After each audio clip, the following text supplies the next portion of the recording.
Nauwi sa karahasan ng pagsisilbilang sana ng arrest warrant sa Negros Occidental kung saan 3 ang patay.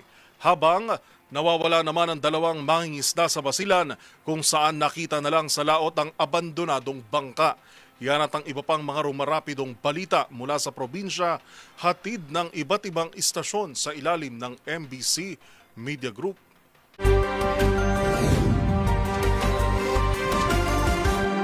Patay ang subject ng warrant of arrest matapos ng laban sa mga operatiba sa sitio na Pungalan 2, Barangay Hunubunob, lungsod ng Escalante, Negros Occidental. Ayon kay Escalante City Chief of Police Lieutenant Colonel Florendo Fajardo, ang lead agency ay ang PDEA o Philippine Drug Enforcement Agency na nagserbi ng 3 warrant of arrest hinggil sa kasong illegal na droga at pag-iingat ng illegal na barel na umano'y mga newly identified drug group leader na si Joseph Bindoy ang isa sa mga namatay. Si Bindoy protektado din sa lugar at umano'y miyembro din ng New People's Army o NPA ang kanyang mga security personnel upang magbigay ng proteksyon.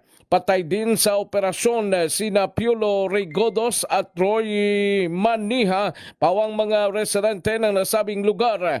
Sa ngayon, patuloy pa ang inventory at investigation sa mga recovery ng mga otoridad.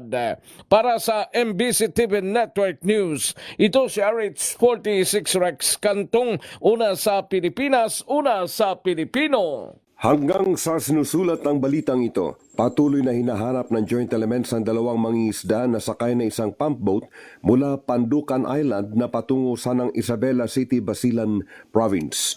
Natagpuan ng ilang mangingisda na palutang-lutang sa laot ng Lantawan, Basilan ang inabandonang pump boat na agarang nag-report sa otoridad.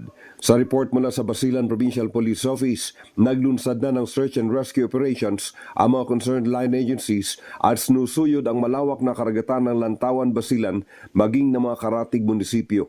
Ang 2 missing fishermen ay kinilalang sina Darwin Muhajiran Abdul Gapar at Sati Masala Baraji. Hinala ng pamilya marahil ay hinarang at tinagawan ng karagamento ng mga armado ang mga nawawalang fishermen na kasamang tinangay. Para sa MBC TV Network News, RH19, June Dimakutak, MBC. Una sa Pilipinas, una sa Pilipino. Balita mula sa Cordillera. Winasak ng mga operatiba ng Cordillera PNP at PDEA ang higit 2.8 milyong pisong halaga ng iligal na droga at natimbog naman ng isang drug personality sa magkakaiwalay na anti-drug operation sa lalawigan ng Benguet at Kalinga. Sa imilunsad na marijuana eradication operation ng mga operatiba ng PNP at PDEA sa 7 plantasyon sa Barangay Kayapa at Bacon at Barangay Badeo sa Kibungan, Benguet na diskubre ang 2,880 fully grown marijuana plants at 10,300 tuyong tangkay at fruiting tops ng marijuana na may standard drug price na 1,812,000 pesos. Sa iwalay na anti-drug operation sa Barangay Ngibat, Tinglayan, Kalinga, isang plantasyon ng marijuana na tinamnan ng 5,000 fully grown marijuana plants na may standard drug price na 1,000,000 pisong natuklasan ng mga operating troops. Lahat ng nadiskubring kontrabando ay sinunog ng mga operating troops sa mismong lugar ng operasyon. Samantala, isang 29 anyos na street-level individual drug personality ang natiklo sa isang bypass operation sa Barangay Babalag East matapos magbenta ng isang sachet ng iniinalang shabu na may timbang na 0.8 grams na may standard drug price na 5,440 pesos. Ang suspect na nasa custody ng Provincial Drug Enforcement Unit ay harap sa kasong paglabag sa Republic Act 9165 o Comprehensive Dangerous Drugs Act of 2002. Para sa MBC TV Network News, ito si Romy Gonzalez, una sa Pilipinas, una sa Pilipino. Arestadong isang 28 anyos na lalaking tricycle driver na residente ng Barangay Esperanza, Sison, Pangasinan matapos itong mahulihan ng illegal na droga. Sa ulat ni Chief of Police Major Jerbil Rilorta, nagsasagawa ng pagpapatrolya ang kanyang mga tauhan sa Barangay Esperanza nang mapansin ang kinahinalang kilos ng suspect nang makita ang mga pulis kaya sinita ito. Nakumpiska ang hawak nitong 3 plastic sachet na naglalaman na hinihinalang shabu na may timbang na 3 gramo at may street drug price na 20,400 pesos kaya agad siyang inaresto. Nakuha sa sling bag ng akusado ang iba't ibang mga drug paraphernalias, electronic weighing scale at cash money na 26,430 pesos. Sinamsam din ang cellphone at tricycle nito na gamit niya sa illegal na gawain. Kasong paglabag sa Republic Act 9165 Comprehensive Dangerous Drug Act of 2002 ang kinakaharap ngayon ng suspek na nasa kustodiya ng Season Police Station. Mula sa Action Radio Pangasinan para sa MBC TV Network News, eto si Freddy Fajardo, Aristartit, una sa Pilipinas, una sa Pilipino. Nasunog ang isang dump truck kaninang alas 3 na madaling araw sa kabaan ng 4 lanes Barangay Mulawin, Orani, Bataan.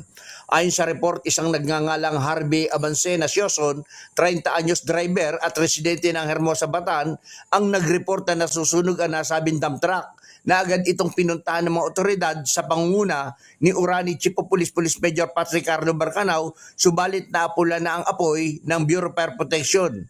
Patuloy naman ang ginagawang investigasyon ng pulisya, katuwang ang BFP Orani upang matukoy ang sani at kabuang halaga ng pinsala.